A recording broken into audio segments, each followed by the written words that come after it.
Hey everyone, it's Bravehawk coming at you with an arrowhead topic. In this round, it is going to be growing from the rawness or growing from a raw spot. And how this came about is I was listening to several talks and several Buddhist talks, and one of them was by Pema Chodron, I think is her name, is how you say her name.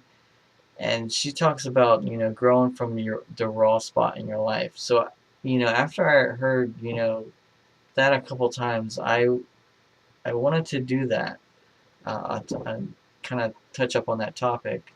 And then coincidentally, Dia had posted a video a couple days later about this lady was talking about how she was in a conference call and she came in and no one knew she was there, and they just started talking about her and they were really bashing her and just saying all these bad things about her. So instead of getting upset, she kind of took out a pen and paper and wrote notes, and she ended up not going on that particular project, and she ended kind of like growing from that raw spot because she took notes and she kind of took a self-evaluation in a sense, and improved those things and grew on those raw subjects.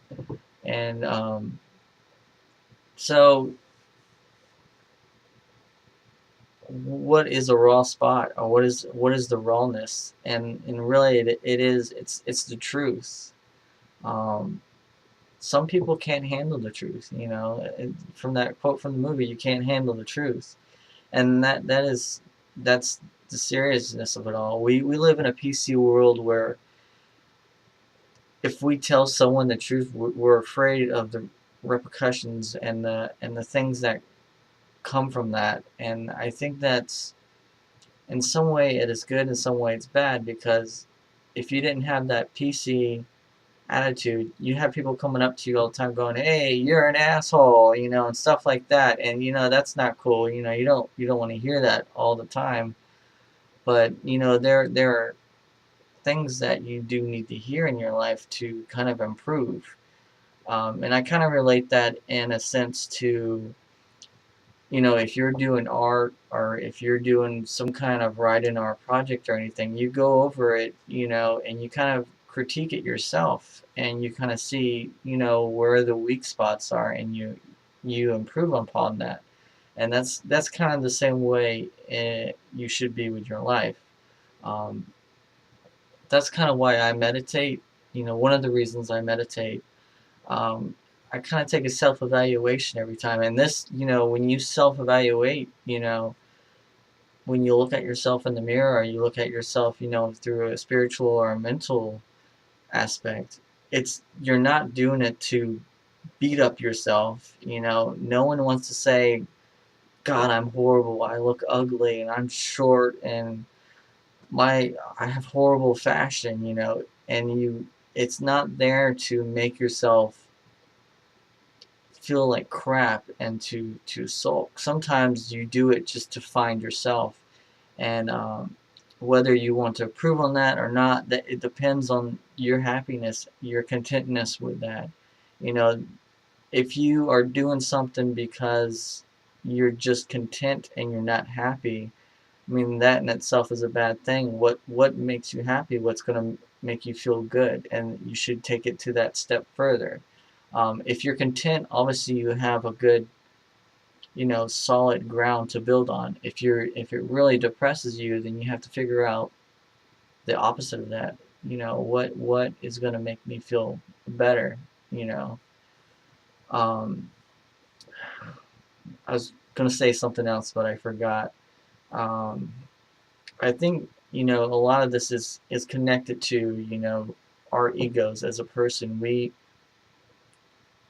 We have this thing inside us that we call an ego, and it has all these creature comforts that we surround ourselves in to make us feel better. And then as soon as that delusion drops, um, it hurts. It you feel like you've actually been kicked in the stomach and the wind has been taken out of you. And our mothers and our best friends, our lovers, you know, they are the ones that can really hurt you the most in this sense, because they know all your spots to hit. And so, you know, what I suggest is, you know, you don't have to do it, but I personally, what I do is you know, I meditate and I try to find all these soft spots, all these things that I feel that are my weaker points, that you know, someone can potentially use to hurt me. And I try to either build a defense for a little while until I can work on that, or I find what I can do to correct that. I make that my goal. Um, so that's really the only thing I can suggest if you are finding, you know, you're in a situation time after time, and you're just, you know, you feel like people are have a sharp tongue. You know, it's like, what do I do? You know, the thing is, if you can't claim ignorance if someone tells you. It's, you know, it's kind of like, you know, AA, where they say you at first you have to admit you have a problem. You just can't say, yes, I have a problem. You have to know it. You have to know that there is a problem to fix it. And a lot of these weak spots, these raw points, aren't really just problems. They're just something that you have to deal with and improve.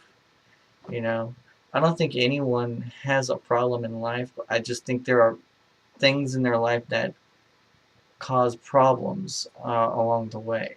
Um, so that's kind of my thoughts on it. If you have any ideas or anything of that nature, you feel free to comment, and I'll see you guys later.